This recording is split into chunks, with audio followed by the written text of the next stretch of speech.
Come on. The dreaded flat tire. It's something that can happen to anyone and everyone. But if it hasn't happened to you yet, consider yourself lucky. So here's your chance to learn how to fix it. The first step in fixing your flat tire is making sure that you have all the supplies that you need.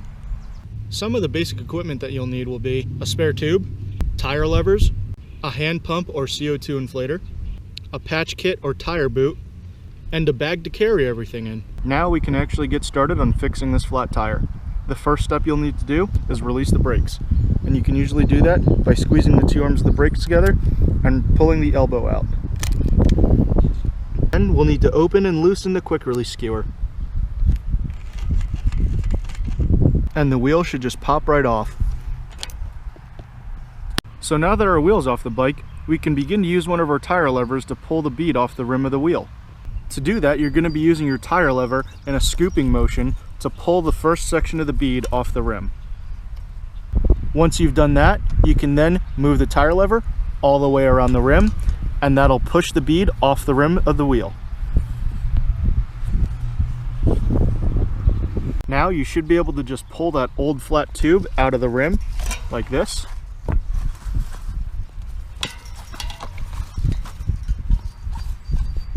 And then when you get down to the valve, flip the wheel over. That'll make getting this section of tube out a lot easier.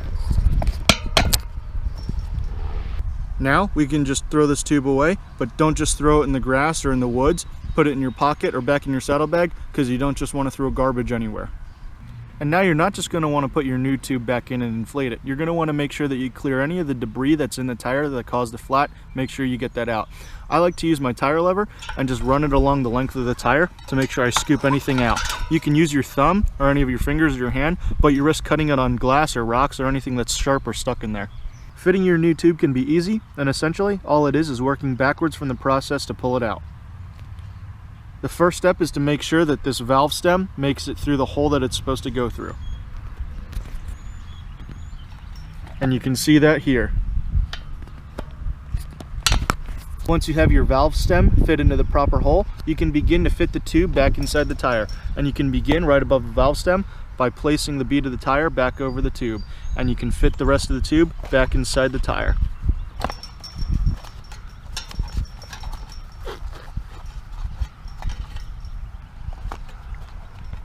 Just like that. Now we can finish mounting the rest of the tire, and to do that, all we need to do is hook in the rest of the bead. And you can do that by pulling it up and back inside the rim.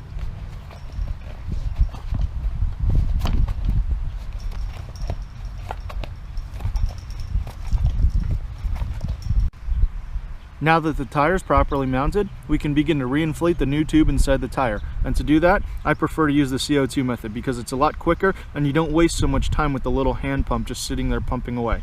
To use the CO2 inflator, all you need to do is spin one of these canisters on and puncture it in the inflator.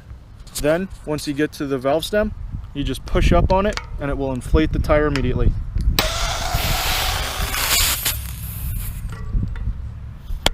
Now we have a perfectly inflated tire, and all we need to do is put the wheel back on and fix the brakes. To put the wheel back on our bike, we just need to make sure that the axle makes it into the dropouts properly.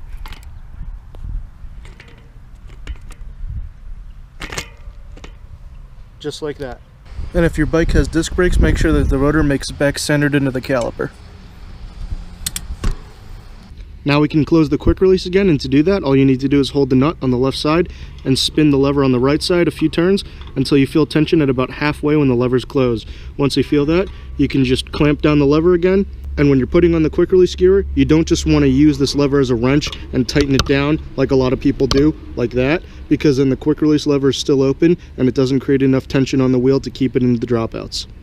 And the final step is to properly reinstall our brakes. And now we're all done fixing a flat and you can finish your ride.